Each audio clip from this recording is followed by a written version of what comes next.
want to buy a book? I think the Carbon V10 is the best bike I've ever rode. Everything progresses year by year, and what Santa Cruz have done now with this bike is unreal. I mean, they took all the good stuff from the bikes they've had over the years and put it all into one with a carbon frame, so it feels awesome. Leave me alone. Books to sell. You're a carbon kid with a sinister diagram.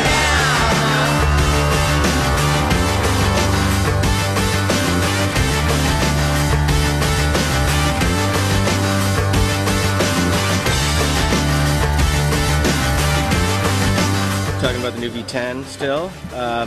Big news is the front triangle is made out of carbon, which is really where we've taken all the weight savings for the bike out of, because we're using a longer shock now and we've got larger bearings, pivot axles, grease ports.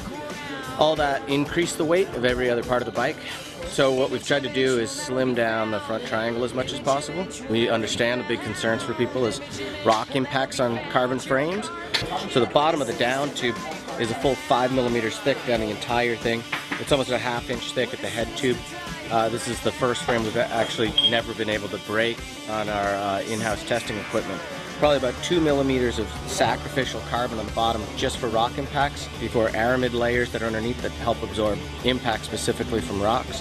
And what's different about a carbon frame from an aluminum frame, where this seat mast area is really tall, it might look fragile when you're talking about with aluminum, but with a carbon frame we can make all of this really thick through this area where it handles a ton of the tension from a force of a rider landing on top of the saddle, either in a crash or some sort of no-footed landing. And that's the beauty of carbon, is that you can make different wall thicknesses all over the sides of the tube, the length of the tubes, and where all the joints come together and make it direction-specific strength, which is the reason that we went to carbon from aluminum in the first place. When we were testing last week, I was doing back-to-back runs, like one on my carbon and then back to the aluminium one, and it is a huge difference, it really is, and I didn't expect it to be like that at all, so I'm stoked to be on it. I mean, it's an advantage, so I'm loving it. You're a carbon kid with a sinister diagram.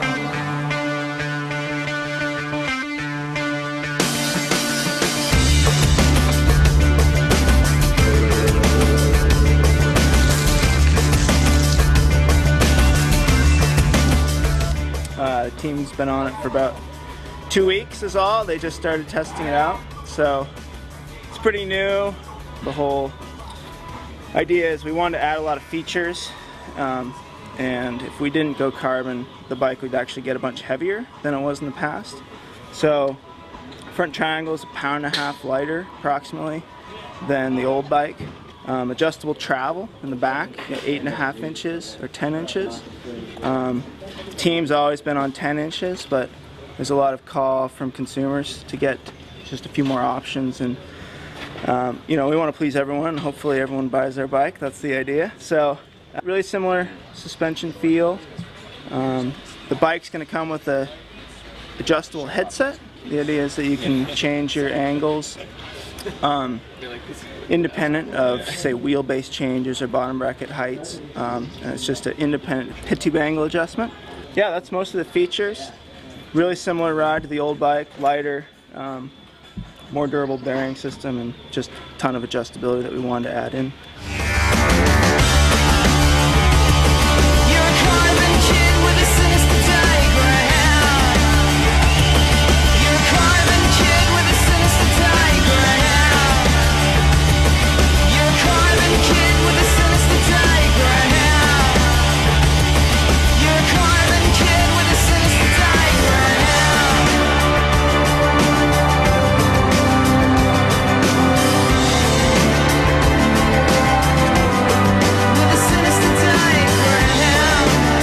The Carbon V10 definitely is a lot subtler ride. It's smooth. It's really hard to explain the difference between the aluminum bikes and the carbon, but it's definitely is a soft ride, subtle. It's lightweight.